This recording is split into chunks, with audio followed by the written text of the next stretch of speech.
अभ्यास का महत्व। प्राचीन समय में विद्यार्थी गुरुकुल में रहकर ही पढ़ा करते थे। बच्चों को शिक्षा ग्रहण करने के लिए गुरुकुल में ही भेजा जाता था। बच्चे गुरुकुल में गुरु के सानिध्य में आश्रम की देखभाल किया करते थे और अध्ययन भी किया करते थे। वरदराज को भी सभी की तरह गुरुकुल भेज दिया गया। वहाँ आश्रम में अपने साथियों के साथ घुलने मिलने लगा, लेकिन वह पढ़ने में बहुत ही कमज़ोर था। गुरुजी की कोई भी बात उसके बहुत कम समझ में आती थी। इस कारण सभी के बीच वह उपहास का कारण बनता है। उसके सारे साथी अगली कक्षा में चले गए, लेकिन वो आगे नहीं बढ़ पाया। गुरुजी ने भी आखिर हार मानकर उसे बोला, बेटा वरदराज, मैंने सारे प्रयास करके देख लिए हैं। अब यही उचित होगा कि तुम यहाँ अपना समय बर्बाद मत करो। अपने घर चले जाओ और घर वालों की काम में मदद करो। वरदराज ने भी सोचा कि शायद विद्या मेरी किस्मत में नहीं है और भारी मन से गुरुकुल से घर के लिए निकल गया।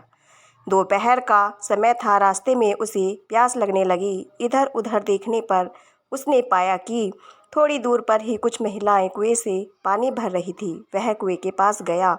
वहाँ पत्थरों पर रस्सी के आने जाने से निशान बने हुए थे।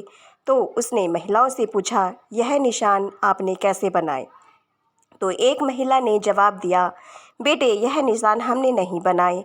यह तो पानी खींचते समय इस कोमल रस्सी के बार बार आने जाने से ठोस पत्थर पर भी ऐसे निशान बन गए हैं। वरदराज सोच में पड़ गया। उसने विचार किया कि जब एक कोमल से रस्सी के बार बार आने जाने से एक ठोस पत्थर पर गहरे निशान बन सकते हैं, तो निरंतर अभ्यास से मैं विद्या ग्रहण क्यों नहीं कर सकता। वरदराज ढेर सारे उत्साह के साथ वापस गुरुकुल आया और अथक कड़ी मेहनत की। गुरुजी ने भी खुश होकर भरपूर सहयोग किया। कुछ ही सालों बाद यही मंदबुद्धि बालक वरदराज आगे चलकर संस्कृत व्याकरण का महान विद्वान बना, जिसने लघु सिद्धांत कौमुदी, मध्य सिद्धांत कौमुदी, सार सिद्धांत कौमुदी, गीर्वाण पदमंजरी की रचना की।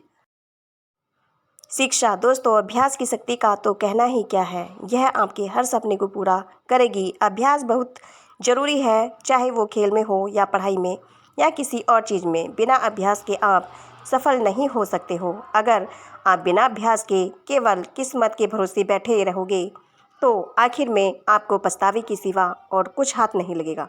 इसलिए अभ्यास के साथ धैर्य, परिश्रम और लगन रखकर आप अपनी मंजिल को पाने के लिए जुट जाए। धन्यवाद।